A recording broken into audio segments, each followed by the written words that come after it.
செல்ஃபா prepare பண்ணுறவங்க, அதுக்கப்புறமாக வந்து முதல் முறையாக இந்த மெயின்ஸ் எழுத போகிறவங்களுக்கு உங்களுடைய ஆலோசனையை சொல்லுங்கள். இந்த ஓகே. எக்ஸாம் ஹாலில் எப்படிலாம் ஹேண்டில் பண்ணலாம் அப்படின்றது. சார் சார் நானுமே செல்ஃபாக தான் சார் ப்ரிப்பேர் பண்ணேன். ஸோ செல்ஃபாக ப்ரிப்பேர் பண்ணிட்டு இருந்தேன்னா என் ஃப்ரெண்ட்ஸாக சேர்ந்து அந்த பியர் குரூப் இஸ் இம்பார்ட்டன்ட். என்னை பொறுத்த வரைக்கும் பியர் குரூப்னால் நம்ம யார் கூட சேர்ந்து படிக்க போகிறோம், அவங்க எந்த மாதிரியான மைண்ட் செட்டில் இருக்காங்க, அவங்க நம்ம ப்ரிப்பரேஷனுக்கு எவ்வளோ ஹெல்ப் பண்ண போகிறாங்க அப்படின்றது.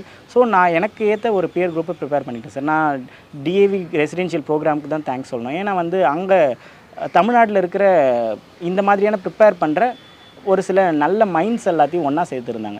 அவங்க எல்லாருக்குமே ஹெல்ப் பண்ண ஆரம்பித்தாங்க. ஸோ அப்படி ஹெல்ப் பண்ணி நாங்கள் எங்களுக்குள்ளேயே முன்னாடி சொல்லியிருந்த மாதிரி நோட்ஸ் ப்ரிப்பேர் பண்ணிக்க ஆரம்பித்தோம். நோட்ஸ், ஆன்சர் ரைட்டிங், ஆன்சர் எழுதுனதை அனலைஸ் பண்ணுறது, இது டெய்லி நம்ம கண்டினியூ பண்ணிக்கிட்டே இருக்கணும் மெயின்ஸை பொறுத்த வரைக்கும். இதை நீங்கள் அனலைஸ் பண்ண நமக்கே வந்துடும். ஸோ அப்போ அனலைஸ் பண்ணுறதுக்கு தனியாக அனலைஸ் பண்ண முடியாது. மெயின்ஸை வந்து நம்மளால் தனியாக ப்ரிப்பேரே பண்ண முடியாது.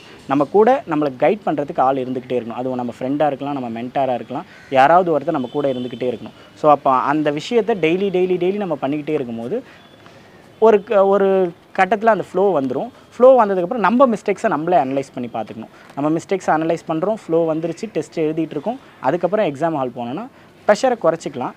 எக்ஸாம் நல்லாவே பண்ண முடியும்னு எனக்கு தோணுது சார்.